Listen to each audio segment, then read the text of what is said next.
할렐루야. 오늘은 부활주일입니다. 우리 옆에 계신 분들 모두하고 좀 인사를 나누실까요? 각자 가정에 있지만 해피 이스터, 주님 부활하셨습니다. 우리 이렇게 서로 나누겠습니다. 인사하시죠. 해피 이스터. 주님 부활하셨습니다. 주님 부활하셨습니다. 할렐루야. 할렐루야. 우리 지난 1년간 코로나 바이러스로 인해 가지고 완전히 죽음의 두려움이 지배하는 세상이 어떤 것인지를 경험해 왔습니다. 이 바이러스로 인한 죽음의 두려움은요, 온 세상을 다 분리시켰어요. 이 바이러스 이전의 세상은 마치 하나가 되는 것 같았어요. 국가 간의 장벽이 무너지고 세계가 지구촌이다 이렇게 말했어요. 그런데 이 죽음의 두려움이 엄습하자 모두가 다 장벽을 세우기 시작했습니다. 마치 바벨탑 같았어요. 또 이 죽음의 두려움은요, 국가 간이나 지역 간만 분리시킬 뿐만 아니라 빈부의 격차가 더욱 심화되고 실감나게 만들었습니다. 부자들은 상대적으로 바이러스에 덜 노출되고 부자들은 이 바이러스 상황에서 더 부자가 되는 현상이 일어났어요. 더군다나 인류가 생존하기 위해서 차별하는, 생존을 위한 차별이 아주 극대화됐습니다. 인류는 역사상 이런 큰 전염병이 있을 때마다 자기들을 보호하고 생존하기 위해서 희생양을 찾아왔습니다. 중세 시대를 휩쓸었던 흑사병 때 중세 사람들은 그 흑사병의 원인을 유대인들에게 돌렸어요. 유대인들이 우물에다가 독을 타서 이런 질병이 생긴다. 그래서 수많은 유대인들을 핍박하고 학살했습니다. 지금 미국에서는 많은 사람들이 코로나에 대한 분노를 아시아인들에게 쏟고 있어요. 이런 코로나가 아직 종결되지 않는 상황에 우리는 2021년 부활절을 맞이하고 있습니다. 우리는 오늘 이 코로나 바이러스, 죽음의 두려움이 여전히 감싸고 있는 상황에서 부활절을 맞으면서 사도 바울이 고린도 교회에 전한 부활의 메시지를 묵상하기를 원합니다. 그래서 이를 통해 죽음의 두려움이 지배하는 세상에서 부활의 믿음을 가진 사람들이 과연 어떻게 해야 할지 다시 한번 확인하는 시간이 되기를 바랍니다. 오늘 우리가 읽은 고린도전서 15장은 부활에 대해서 쭉 얘기하는, 말씀하는 성경입니다. 그런데 1절부터 11절까지 보면 바울은 예수님의 부활에 관해서 말씀을 시작해요. 다시 말하면 이 성도들은 모두가 자기의 상황에 큰 고통을 겪고 있었어요.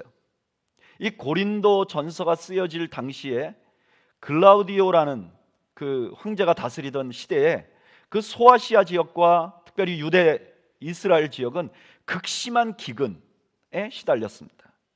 그런데 그런 고통스러운 상황에 있는 사람들의 시야를 예수님의 부활로 옮기는 거예요. 그리고 5절에서 8절까지 보면 예수님의 부활을 증언하는 사람들을 아주 자세하게 나열합니다. 15장 5절부터 8절까지를 보면 5절 이렇게 시작합니다. 게바에게 보이시고 후에 12 제자에게와 그 후에 500여 형제에게 일시에 보이셨나니 그 중에 지금까지 대다수는 살아있고 어떤 사람은 잠들었으며 그 후에 야고보에게 보이셨으며 그 후에 모든 사도에게와 맨 나중에 만삭되지 못하여 난 자 같은 내게도 보이셨느니라. 이 리스트를 자세히 보면 그 안에 예수님을 가장 가까이 섬겼던 제자들이 모두 포함되어 있습니다. 그러니까 예수님이 다른 사람을 착각하고 헷갈릴 수가 없어요. 그리고 500여 사람이 한꺼번에 봤습니다. 그러니까 이거는 착각이 일어날 수가 없는 거예요.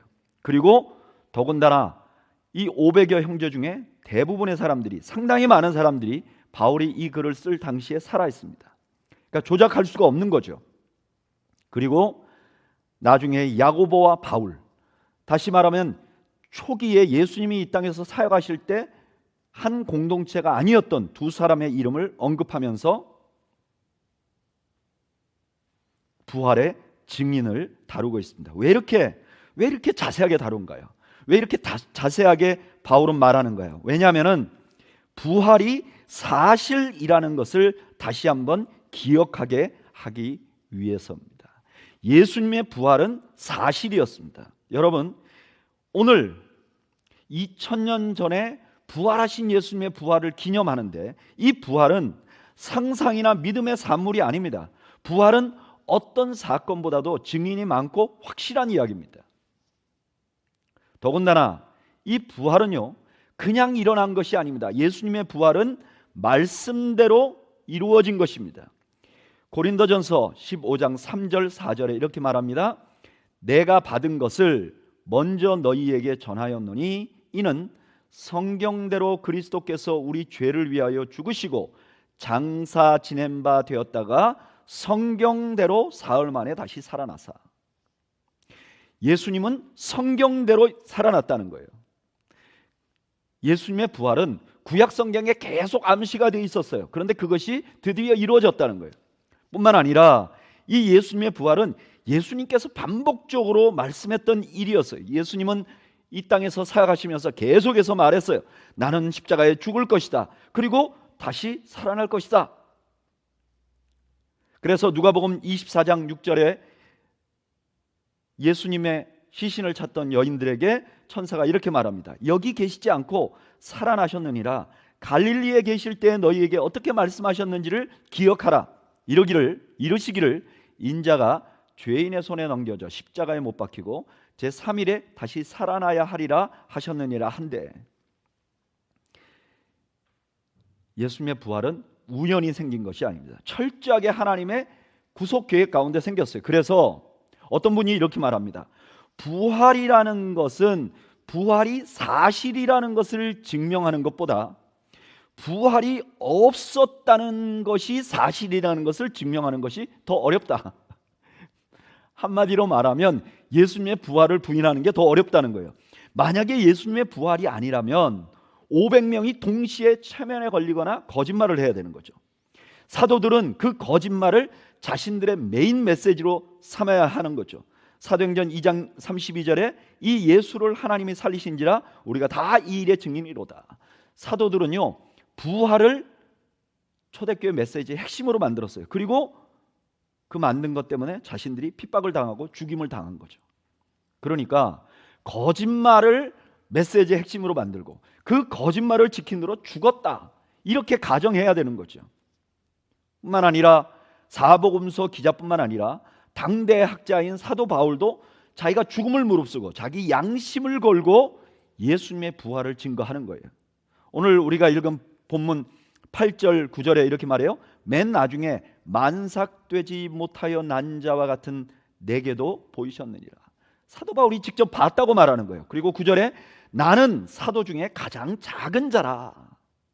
내가 이제 내가 본 것을 증언하는 사도가 되었다고 말하는 거예요. 여러분, 거짓말을 위해서 학자가 양심을 속이는 것도 쉽지 않지만 그것도 4명이 목숨을 걸고 함께 속이고 그리고 거기에 헌신한다는 거 쉽지 않은 것입니다.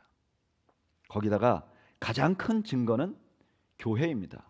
여러분, 어떤 사람이 만든 거짓말을 인류의 3분의 1이 믿고 있는 거예요. 이게 가능하냐는 거예요. 부활이 없다고 말하면 훨씬 해결해야 될 일이 더 많아진다는 거예요. 그래서 기독교의 기본 진리라는 책을 쓴 존 스타트는 이렇게 말합니다. 그 자신이 쓴 기독교의 기본 진리에 이렇게 기록해요. 영국의 저명한 법조인인 에드워드 클라크의 말을 인용해서 이렇게 말합니다. 저는 법률가로서 첫 부활절 사건에 대한 증거를 오랫동안 연구해 왔습니다. 저에게 그 증거가 확정적입니다. 대법정에서 저는 거듭거듭 그다지 설득력이 없는 증거를 근거로 판결해 왔습니다. 보통은 추론하고 그 추론에 대해서 증거를 댑니다. 그러나 신실한 증거는 항상 꾸밈이 없고 결과에 개의치 않습니다. 부활에 대한 복음서상의 증거가 바로 이렇습니다. 그래서 저는 법률가로서 신실한 사람들이 확증할 수 있었던 사실에 대한 증거를 남김없이 받아들입니다. 법조인이 예수님의 부활에 대한 증거를 다 살펴보니까 이 증거들은 보통 법정에서 아주 사실이라고 인정할 만한 조건을 다 가지고 있었다는 거예요. 그래서 자기가 볼 때는 자기가 이때까지 법조인으로 살아오면서 수없이 많은 판결을 했는데 그 어느 판결보다도 부활에 대한 증언이 확실하다는 거예요. 여러분, 부활은 사실입니다. 예수님께서 부활하셨어요. 여러분, 이거는 이해해야 될 일이 아닙니다. 어떤 분들은 이렇게 말해요. 목사님, 저는 부활이 이해가 안 돼요. 네, 맞아요. 이해하지 마세요. 부활은 이해할 일이 아니에요. 부활은 사실이에요. 여러분, 수많은 사실이 이해가 안 되는 경우가 많아요. 여러분들이 믿던 믿지 않던 부활은 역사적으로 사실이에요. 사도 바울이 말하는 거예요. 예수님이 부활하신 것은 사실이다라고 선언하는 거예요. 이렇게 선언한 사도 바울은 두 번째로 부활은 사실임과 동시에 믿음의 요소가 있다고 말합니다. 고린도전서 15장 14절에 이렇게 말해요. 그리스도께서 만일 다시 살아나지 못하였으면 우리가 전파하는 것도 헛것이요 또한 너희 믿음도 헛것이며. 우리 그리스도인들의 믿음이 어떤 것이냐? 부활에 의지되어 있다는 거예요. 왜냐? 왜 부활에 의지되어 있냐? 왜냐하면은 부활은 예수님이 누구신지를 확증한 사건이기 때문에 그래요. 여러분, 예수님은 스스로가 하나님의 아들이라고 말씀하셨어요. 그리고 구약의 메시아를 지칭하는 인자라는 말을 자기에게 곧잘 적용시켰습니다. 그래서 스스로를 인자라고 말했어요. 그런데 이렇게 말씀하시던 예수님께서 십자가에 달리셨어요. 그 십자가에 달리신 예수님을 보던 수많은 사람들은 이렇게 생각했어요. 저가 하나님의 아들이면 십자가에 달릴 수 없다. 그래서 그들이 조롱한 거예요. 마태복음 27장 40절에 이렇게 말해요. 이르되 성전을 헐고 사흘에 짓는 자여 내가 만일 하나님의 아들이여든 자기를 구원하고 십자가에서 내려오라. 네가 십자가에 달려있는 거 보니까 하나님의 아들이 아니야. 네가 진짜 하나님의 아들이면 십자가에서 내려오라.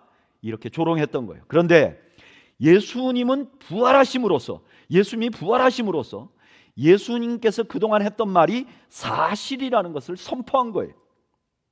로마서 1장 4절에 이렇게 말합니다.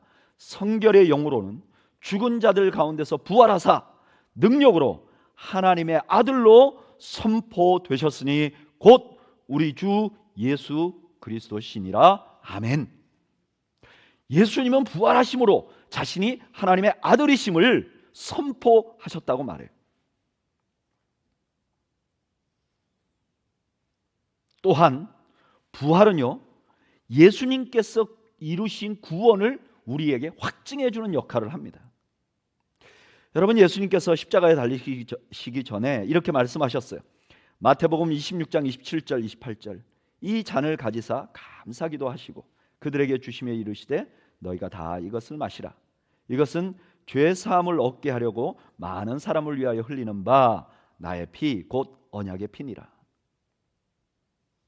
그리고 나서 실제로 예수님께서는 십자가에 피 흘리시면서 죽으셨어요. 이 순간에 예수님이 피 흘리시면서 죽으시는 순간에 우리의 죄는 다 사함 받은 거예요. 예수님은 하나님의 아들이시고 하나님의 아들 그렇게 약속하셨기 때문에 죄가 다 사해진 거예요. 다 이루어진 거예요. 그런데 만약에 예수님께서 부활하지 않으셨으면 그 누구도 이것을 기억하지 못했을 것입니다. 그 예가 누가복음 24장에 나오는 엠마오로 가는 두 제자에게 있습니다. 이 엠마오로 가는 두 제자는요, 길을 가면서 서로 막 얘기를 했다 그래요. 무슨 얘기를 했는지 거기서 나오지 않지만 좀 지나면 무슨 얘기했는지 알 수가 있어요. 무슨 얘기를 했느냐? 그들이 예수님이 십자가에 죽으시고, 그리고 몇몇 여자들이 예수님의 시체가 없으니까 부활했다고 말했다는 소식을 들었어요. 그러니까 이분들은요, 예수님의 부활에 대한 이야기를 들었던 거예요. 그런데도 예수님과 동행하면서도 예수님이 누구신지 알아보지 못해요. 그런데 나중에 최후의 성만찬과 아주 유사한 만찬을 하면서 그들에게 만찬을 주시는 분이 예수님이라는 것을 알게 돼요. 그리고 나서 이들이 이렇게 고백합니다. 누가복음 24장 30절, 그들과 함께 음식 잡수실 때에 떡을 가지사 축사하시고 떼어 그들에게 주시니 그들의 눈이 밝아져 그인 줄 알아보더니 예수는 그들에게 보이지 아니하시는지라. 이렇게 예수님인 줄 알고 나서 그 다음 그들의 반응이 놀랐습니다. 누가복음 24장 32절 이렇게 말합니다. 그들이 서로 말하되 길에서 우리에게 말씀하시고 우리에게 성경을 풀어주실 때 우리 속에서 마음이 뜨겁지 아니하더냐 하고, 그때서 성경이 이해된 거예요. 그때서 예수님이 하신 말씀이 이해가 된 거예요. 부활하신 예수님을 만나기 전에 그냥 부활의 소식만 들었을 때는 그 예수님의 말씀이 이해가 안 되고 구약 성경이 다 이해가 안 됐어요. 근데 부활하신 예수님을 만나고 나니까 그게 다 이해가 된 거예요. 그래서 사도 바울은 이렇게 말씀하셨어요. 로마서 4장 25절, 너무나 유명한 말씀이죠. 예수는 우리가 범죄한 것 때문에 내어줌이 되고 또한 우리를 의롭다 하시기 위하여 살아나셨느니라. 아멘. 저는 이 말씀이 참 이해가 안 됐어요.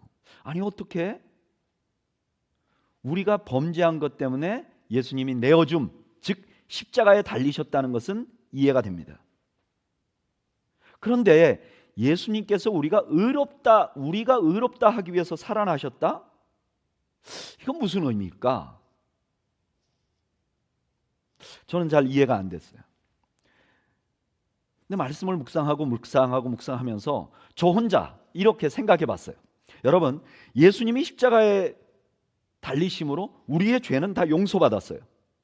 예수님이 부활하지 않으셔도 죄는 사해질 것이에요. 그런데 우리가 죄는 사해졌는데 우리가 의롭다고 하나님이 칭의해 주셔야 되잖아요. 의롭다 칭해 줘야 되잖아요. 그 의롭다 칭해지는 것은 하나님의 법정에서 이루어지는 일이에요. 그런데 우리 죄는 사해졌는데 우리를 변호해 줄 분이 죽어서 안 일어나세요. 없어요. 그러면 우리를 누가 변호해 주고 우리가 어떻게 의롭다고 될 수 있겠습니까?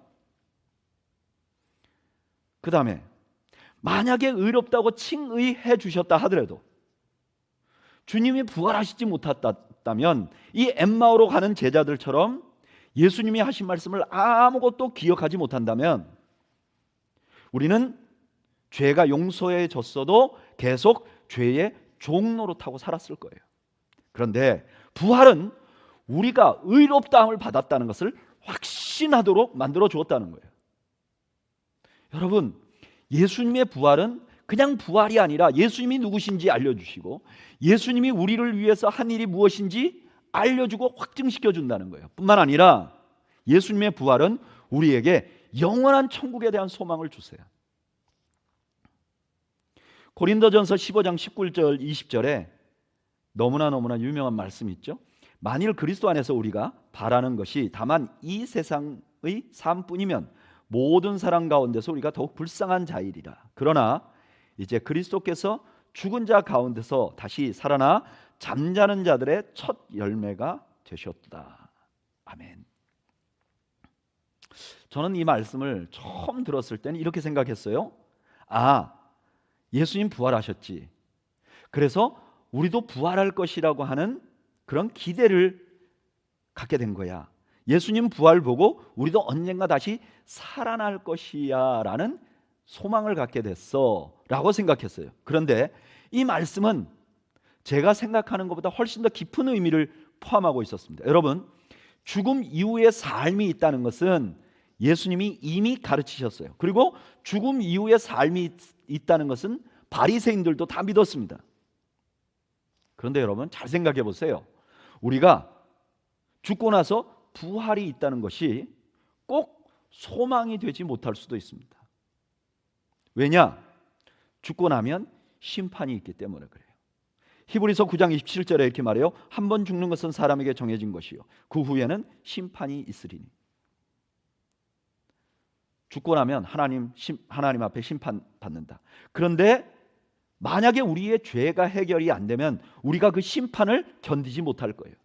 시편 1편 5절에 이렇게 말하죠. 그러므로 악인들은 심판을 견디지 못하며. 우리가 죄인이면 심판을 견디지 못하는 거예요. 그러니까 만약에 부활하면 부활하고 나서 심판을 또 받아야 되니까 더더욱 절망한 거예요. 그냥 안 살아나면 죽으면 끝나면 좋겠는데 다시 살아난다면 심판을 받아야 된다는 거예요. 그러니까 지금 여기에 말하는 소망이라는 것은 단순히 죽었다가 다시 살아나는 것을 의미하는 것이 아니라는 거예요. 이 의미를 21절 22절이 이렇게 설명해 줘요. 사망이 한 사람으로 말미암았으니 죽은 자의 부활도 한 사람으로 말미암는도다.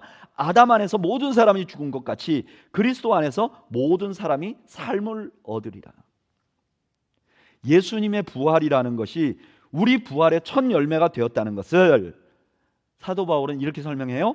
아담 안에서 모든 사람이 죽은 것. 아담 안에서 모든 사람이 어떻게 죽었죠? 죄 때문에 죽었죠. 그런데 예수님 안에서 모든 사람이 생명을 얻었다. 그러니까 이거는 단순히 우리가 숨쉬는 생명뿐만, 육체의 생명뿐만 아니라 죄를 해결하는 것을 의미하는 거예요. 그래서 예수님의 부활을 제대로 이해하게 되면 우리가 죄에 대해서 두려워하지 않을 수 있는 거예요. 그래서 사도 바울이 고린도전서 15장 55절에서 57절까지 이렇게 말해요. 사망아, 너의 승리가 어디 있느냐? 사망아, 내가 쏘는 것이 어디 있느냐? 사망이 쏘는 것은 죄요, 죄의 권능은 율법이라. 우리 주 예수 그리스도로 말미암아 우리에게 승리를 주시는 하나님께 감사하노니. 아멘. 여러분, 예수님의 부활은 이게 사실입니다. 그런데 이건 그냥 단순히 사실로 있는 것이 아니라 우리 믿음의 근거예요. 우리의 믿음을 더욱더 확실하게 만들어줍니다. 부활은 예수님이 누구신지를 확증시켜줘요. 그리고 예수님이 하신 구원이 우리에게 어떤 영향을 끼치는지 알게 되고 우리의 죄 문제를 해결하고 우리가 영원한 소망을 갖게 합니다. 그래서 부활이 기쁨인 거예요. 아무리 세상이 나를 눌러도, 코로나 바이러스의 죽음이 아무리 우리를 억압해도 부활, 주님의 부활은 우리 마음속에 기쁨을 만들어내는 거예요.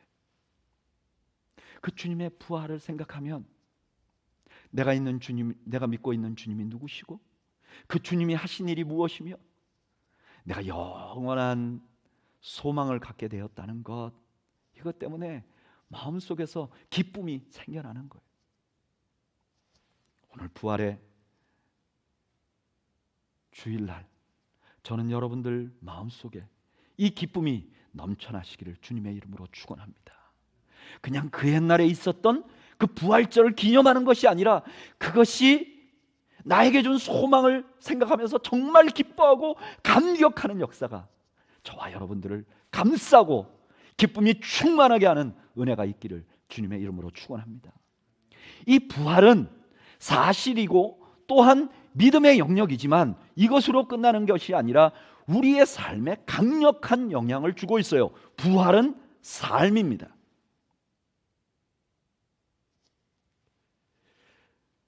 부활은 우리의 삶에 어떤 영향을 끼치는가? 부활은요, 우리가 절망을 극복하고 나를 포기하지 않도록 만들어줍니다. 고린도전서 15장 30절 31절에 이렇게 말해요. 어찌하여 우리가 언제나 위험을 무릅쓰리요. 형제들아, 내가 그리스도 예수 우리 주 안에서 가진 바 너희에 대한 나의 자랑을 두고 단언하노니 나는 날마다 죽노라. 사도 바울은요, 매일같이 죽음의 위험에 직면해야 했었어요.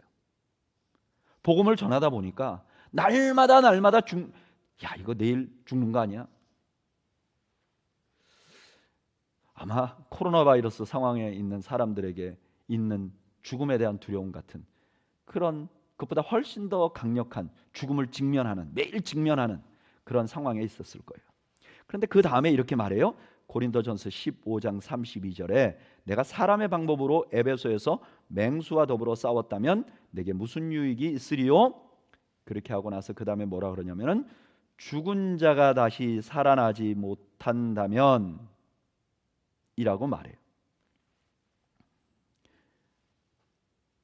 만약에 내가 이렇게 매일 죽음에 직면하고 또 맹수와 더불어 싸우는 것 같은 이런 상황에 직면했다가 말았다, 직면했다 말았다, 막 이런 두려움 가운데 있는데, 만약에 부활이 없다면, 그냥 이 생이 끝이라면, 바울은 뭐라고 말하는가? 먹고 마시자 했었을 것이다. 내가 왜 부활이 없다면 왜 이렇게 위험천만한 일을, 복음을 전할 것이야? 이러다가 내가 잘못해서 죽으면 나만 손해인데, 그냥 숨어서 나 즐거운 대로 쾌락주의에 빠졌을 것이야 라고 사도 바울이 말하는 거예요. 그리고 사도 바울이 이렇게 말합니다. 그런 사상 지금 세상에 가득 차 있지 않느냐. 고린도전서 15장 33절에 속지 말라, 악한 동무들은 선한 행실을 더럽히나니. 자신들 주변에 이렇게 쾌락주의 사상이 너무너무 많이 퍼져 있다는 거예요. 만약에 부활이 없다면, 내가 고난 가운데 있고 죽음 가운데 있으면, 내일이 기약되지 않는 삶을 살면 그냥 캐세라 세라, 될 대로 되라, 나 좋은 대로 자기를 포기해 버린다는 거예요. 저는 이런 현상을 참 많이 봤습니다. 제가 초등학교 6학년 때부터 대학교 2학년 때까지 아주 극심한 지독한 가난을 경험했어요. 아마 제가 살았던 동네가 서울에서 가장 가난한 동네였을 거예요. 서울은 서울이었어요. 가장 가난한 동네였어요. 어린 제 눈에 제가 거기 몇 년 살면서 발견한 게 있어요. 부자 동네 가면요, 낮에 여자들이 다 놀아요. 남자들은 다 일합니다. 근데 이렇게 가난한 동네 가면요, 여자들은 다 아침부터 일해요. 근데 남자들은 대낮에 다 놀아요. 정확하게 표현하면 다 술 취해 있어요. 그래서 저는 어렸을 때 그 동네 남자들이 너무너무 싫었어요. 그런데 그 동네에 오래 살면서 조금씩 알게 되는 일이 있었어요. 뭐냐면은 그 대부분 낮에 노는 남자들은 병이 있어요. 어렸을 때부터 배우지 못한 사람들이 좋은 직업을 가질 수 없어서 어려서부터 막노동을 했어요. 나이가 30대 40대밖에 안 됐지만 노동하다가 다쳐, 혹은 노동하다가 골병이 들어요. 그래서 이 질병을 고쳐야 하는데, 아니면 노동을 중단해야 하는데 돈이 없으니까 병원에 못 가는 거예요. 병원에 못 가니까 아프니까 술을 먹는 거예요. 아니면 내일 일을 가야 되는데 일 가서 일 잘하기 위해서 술을 먹는 거예요. 나중에는 술에 중독이 된 거죠. 그러니까 일이 하기가 더 어려워진 거예요. 대부분 자포자기하는 거죠.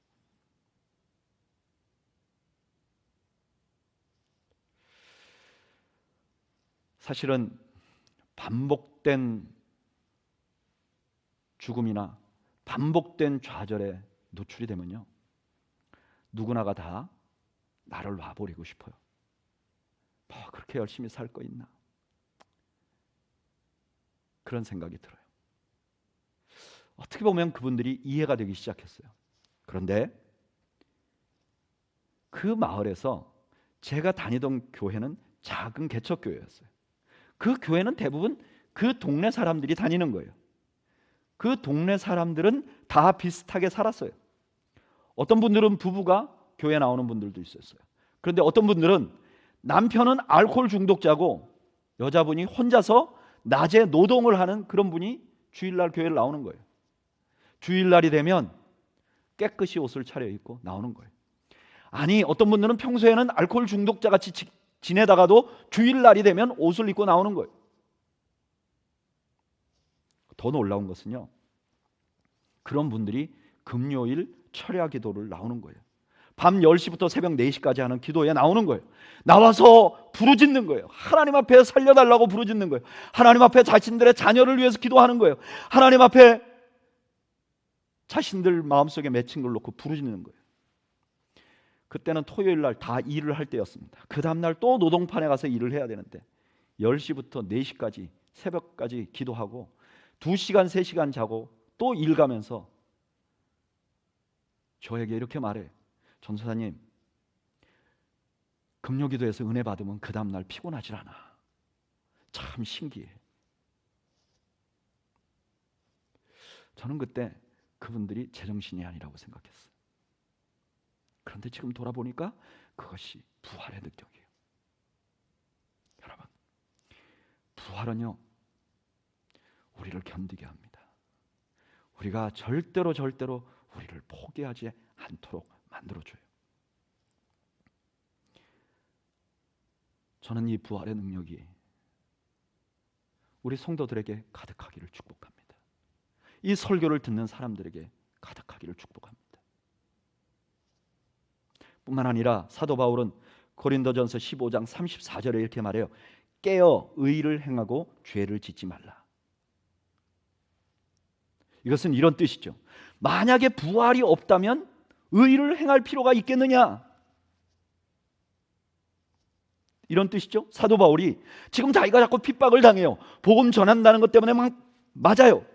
그런데 내가 만약에 부활이 없다면 굳이 내가 유대인들에게 이렇게 맞고 살기만 할 필요가 없지 않느냐? 내 주변에도 사람들이 있는데 모아서 나 힘들게 했던 그 밤에 가서 테러하고 싶은 마음이 있었을 거예요. 또 자기의 동료들을 핍박하는 로마에게 무력으로 대항하고 싶은 마음이 있었을지도 몰라요.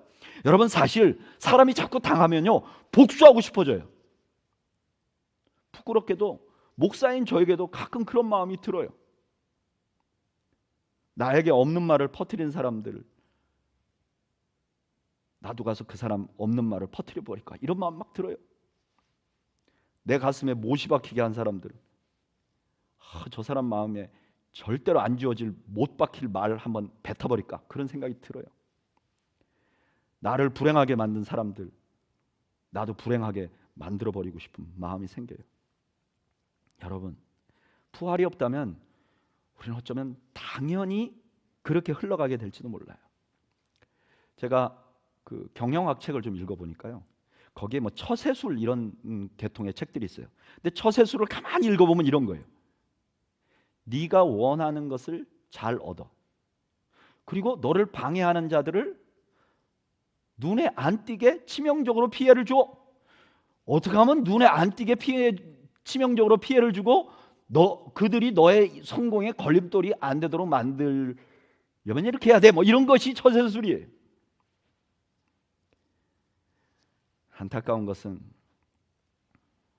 교회 안에도 이렇게 부활하지 않을 것 같은, 저 사람 부활하지 않으려고 저러는 것 같아 하는 방식으로 사는 분들도 꽤 있어요. 부활하지 않을 것 같이 말해요. 부활하지 않을 사람처럼 행동해요. 부활을 생각하면 그럴 수가 없죠. 여러분, 우리가 부활하죠? 그럼 주님 앞에 서요? 그러면 내 수치가 다 드러나요. 여기서 거짓말 할 수 없죠? 여러분, 부활하면요, 주님 앞에 서겠지만 내가 상처 주고 나를 미워하는 사람들하고 같이 서요. 저는 가끔 그런 생각을 해봐요. 나는 천국인 줄 알고 갔는데 거기에 나 싫어하는 사람과 나 마음에 상처 준 사람하고 쭉 같이 있어요. 그럼 그게 천국이에요? 지옥이에요? 여러분, 부활을 생각하면요, 막 나가지 않게 만들어요. 부활을 생각하면요, 우리가 복수에 눈이 멀지 않게 해줘요. 여러분, 반복된 유형 가운데서 그래도 나는 올바로 살아야지, 그래도 나는 다른 사람에게 상처 안 주고, 나는 그래도 올바로 살아야지 하는 거 쉽지 않아요. 그래도 여러분, 우리 부활할 거예요. 우리는 부활할 거예요. 조금만 더 견디세요. 조금만 더 기다리세요. 부활하면 내가 그때 잘 참았지. 내가 나를 포기하지 않고 잘 참았지. 내가 그때 내 가슴에 비수를 꼽을 때 내가 잘 참았지. 그런 날이 올 것입니다. 그런 날이 반드시 올 것입니다.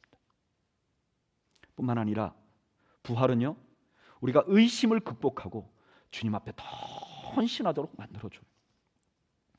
고린도전서 15장 58절, 오늘 우리가 읽은 본문에 이렇게 말해요. 그러므로 내 사랑하는 형제들아, 견실하며 흔들리지 말고 항상 주의 일에 더욱 힘쓰는 자들이 되라. 이는 너희 수고가 주 안에서 헛되지 않은 줄 알미라. 사도 바울은 부활장을 마치면서 이래요. 흔들리지 마세요. 그리고 더욱 힘쓰세요. 아마 고린도 교회 성도들이 흔들렸던 것 같아요. 여기 흔들린다는 것은 의심이 가는 거예요. 왜 이런 얘기를 했을까요? 고린도 교회는 밖으로도 문제가 많았지만 내부에도 문제가 많았어요. 그러니까 이 성도들이 이런 고통스러운 속에서 주님을 섬기다 보면 지치는 거예요.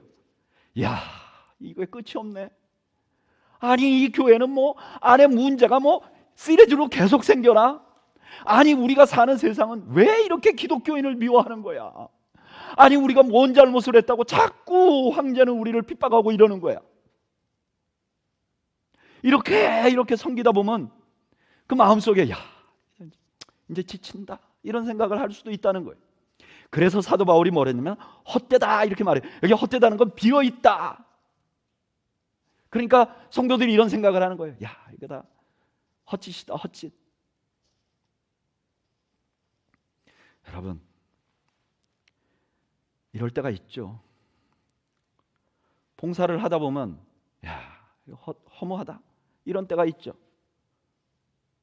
교회 좀 다니신 분들은 직분을 좀 맡으면 왜 나는 계속 할 말 못하고 이렇게 죄인처럼 살아야 되나?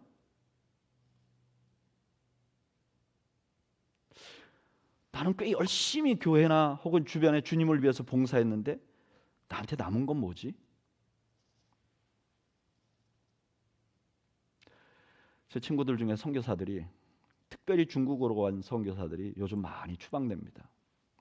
청춘을 다 중국에서 보냈는데요, 추방되고 나서 한국에 오니까 목회자로서 할 일이 없고 50대 중반 넘었으니까 한국 사회에서 일자리도 없고 우유 배달을 하려도 써주지도 않고, 난 주님을 위해서 충성을 다했는데 나한테 이게 뭔가, 언제까지 도대체 이래야 하나. 아마 주님을 제대로 한번 섬겨봤던 사람들은 이런 마음이 한 번쯤은 누구나 들었을 것입니다. 그런데 그런 마음이 드는 고린도 교회 성도들에게 사도 바울이 이렇게 말해요. 여러분, 주님의 부활을 바라보세요. 주님의 부활을 바라보세요. 흔들리지 마세요. 여러분, 부활을 바라보고 헌신하는 것과 그냥 자기 마음에 들어서 헌신하는 것은 매우 다른 것 같아요. 제가 어려서 다녔던 그 교회, 온통 가난한 사람들만 살았던 그 동네에, 교회에 조금 그분들보다 조금 경제적으로 여유가 있는 분이 한 분 있었어요. 노가다 10장이라고 한 10분 정도 모아서 그룹으로 데리고 다니는 리더십. 이 집사님이 한 분 계셨는데 이분이 어느 날 부흥회를 교회에서 하는데 부흥회 때 은혜를 받았어요. 그래가지고 뭐 그때 부흥회 때는 뭐 얼마 헌금할 사람 막 그런 거 했잖아요. 그래서 이분이 막 손을 들고 헌금을 했어요. 끝나고 나서 담임 목사님이 상담을 했어요. 목사님, 교회에 필요한 게 뭐죠? 목사님이 지금 우리 교회 종탑이 지금 이렇게 찌그러져 가지고 있고, 그 다음에 우리 올겐이 있는데 올겐이나 하나 있었으면 좋겠습니다. 집사님이 갈등을 하다가 올겐을 하나 샀어요. 아무래도 예배당 안에 있는 게 좀 낫잖아요. 이게 예배를 섬기는 기구고 뭐 성구고. 그래서 올겐을 하나 샀어요. 그것도 그때 당시에 굉장히 비싼 것이었습니다. 그리고 이렇게 말했어요. 목사님, 내가 지금 이걸 사지만 사업이 조금만 잘 되면 종탑도 바로 올리겠습니다. 그런데 얼마 후에 그분이 부도가 났어요. 그때는 뭐 어음이라는 걸 돌리던 시기니까 그런 건축업 하는 사람들이 부도 나는 게 비일비재였죠. 큰 집에 사셨는데 다 날리고 단칸방으로 가족들 모두 들어왔어요. 교회 큰 시험거리였습니다. 헌신하고 나서 부흥회 때 헌금 저렇게 많이 했는데 망했어. 제일 노심초사했던 분이 목사님이셨어요. 그래서 목사님이 신방을 가신 것 같아요. 제가 전해 들었는데 그 집사님이 그 목사님한테 이렇게 말씀드렸답니다. 목사님,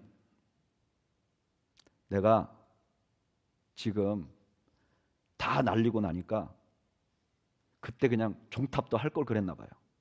어차피 지금 아무것도 없는데, 종탑 했어도 지금 아무것도 없고, 종탑 안 했어도 아무것도 없는데, 기회가 있었을 때 다 해버렸어야 되는데 그러시더라는 거예요. 목사님이 너무 은혜를 받았어요.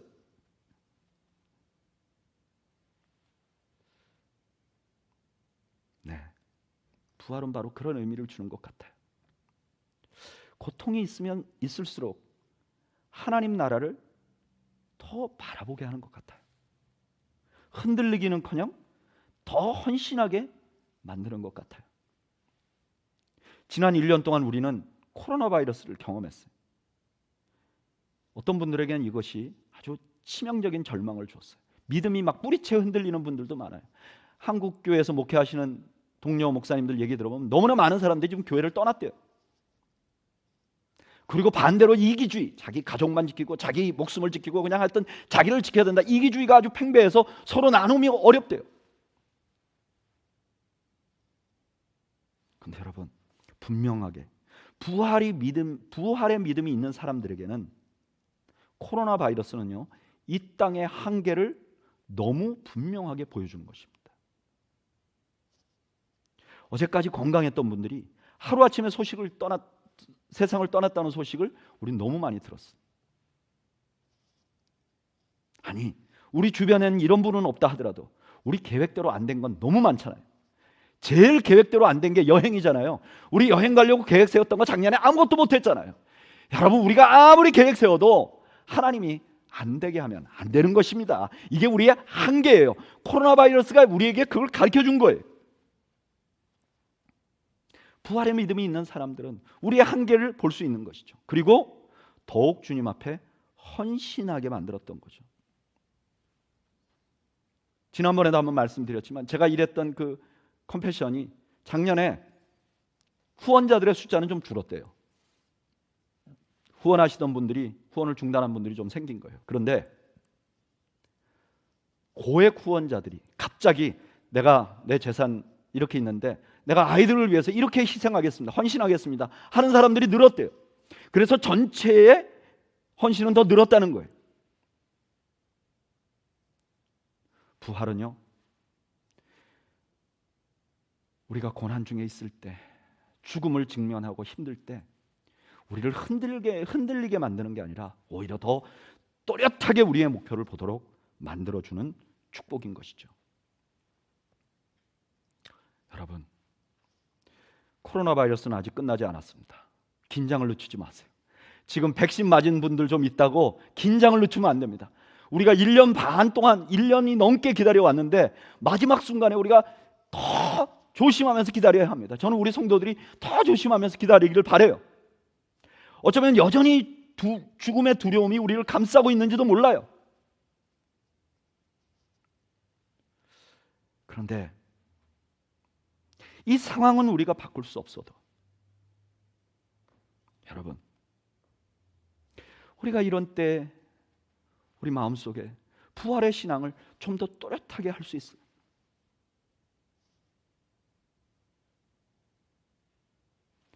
부활을 붙드세요. 그러면 불안하지 않아요. 지치지 않아요. 여러분, 1년 넘게 기다리면서 이거 언제까지 이렇게 기다려야 되나? 나만 이렇게 참는 게 손해인 것 같아. 나는 이렇게 헌신하는 게 내 손해인 것 같아. 나만 올바로 살려고 하는 거 이거 허무한 것 같아. 이런 생각이 드시면 부활을 바라보세요. 여러분, 부활은 우리가 불안과 죽음을 향해서 우리 몸을 던질 때 번지 점프에 우리 발을 붙들고 있는 끈과 같은 것이에요. 우리가 부활을 신뢰하면 세상의 불의를 향해서, 세상이 우리를 흔드는 것을 향해서 우리 몸을 던질 수 있는 것이죠. 너희들이 아무리 그래도 나는 올바로 살 거야. 너희들이 아무리 나를 죽음으로 두려움을 주어도 나는 낙심하지 않을 거야. 너희들이 아무리 나를 흔들어도 나는 흔들리지 않을 거야. 그래, 나도 불안해. 나도 잘 모르겠고 내 믿음도 어떤 때는 흔들려. 그러나 나를 붙들어 주시고 부활하신 예수님을 바라보고 그 예수님을 향해서 나는 번지 점프할 거야.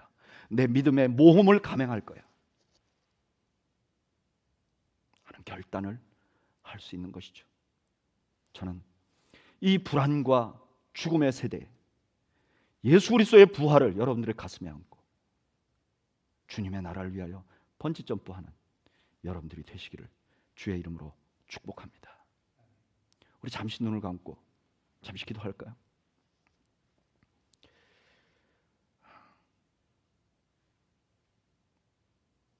오늘은 우리 주님이 부활하신 부활을 기념하는 부활절입니다.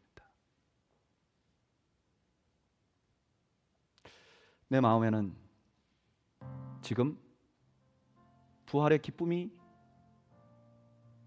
나를 붙들고 있는지, 아니면 너무 오랫동안 코로나 바이러스로 지쳐서 아이고 마 예배고 신앙생활이고 너무 지치고 있지는 않는지 우리 자신을 한번 돌아보죠. 그리고 우리가 이렇게 기도하면 좋겠어요. 주님, 믿음이라는 것, 저도 이렇게 어렵고 힘들 때 믿음 한번 시행하는 그런 믿음 가질 수 있도록 도와주세요. 어려울수록 더 주님 앞에 헌신하는 그런 믿음 가질 수 있도록 나를 도와주세요. 우리 부활의 믿음을 더 공고하고 더 든든하게 달라고 우리 주님 앞에 잠시 기도하겠습니다. 우리 함께 기도하겠습니다. 아버지,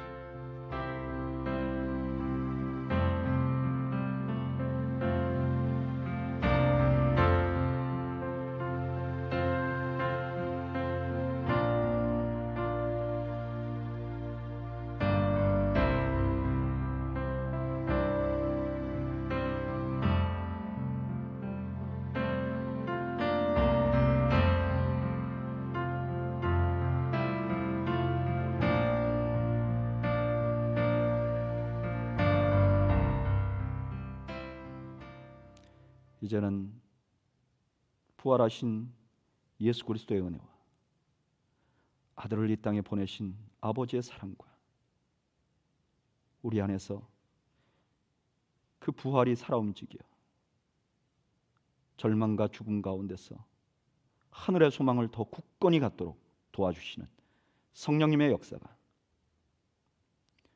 오늘 부활의 믿음으로 무장하기를 원하는, 그리고 부활의 믿음으로 절망을 향하여 번지 점프할 믿음을 달라고 소원하는 주의 백성들 머리머리 위에, 저들의 가정과 생업 위에 지금으로부터 영원 무궁토록 함께 있을지어다.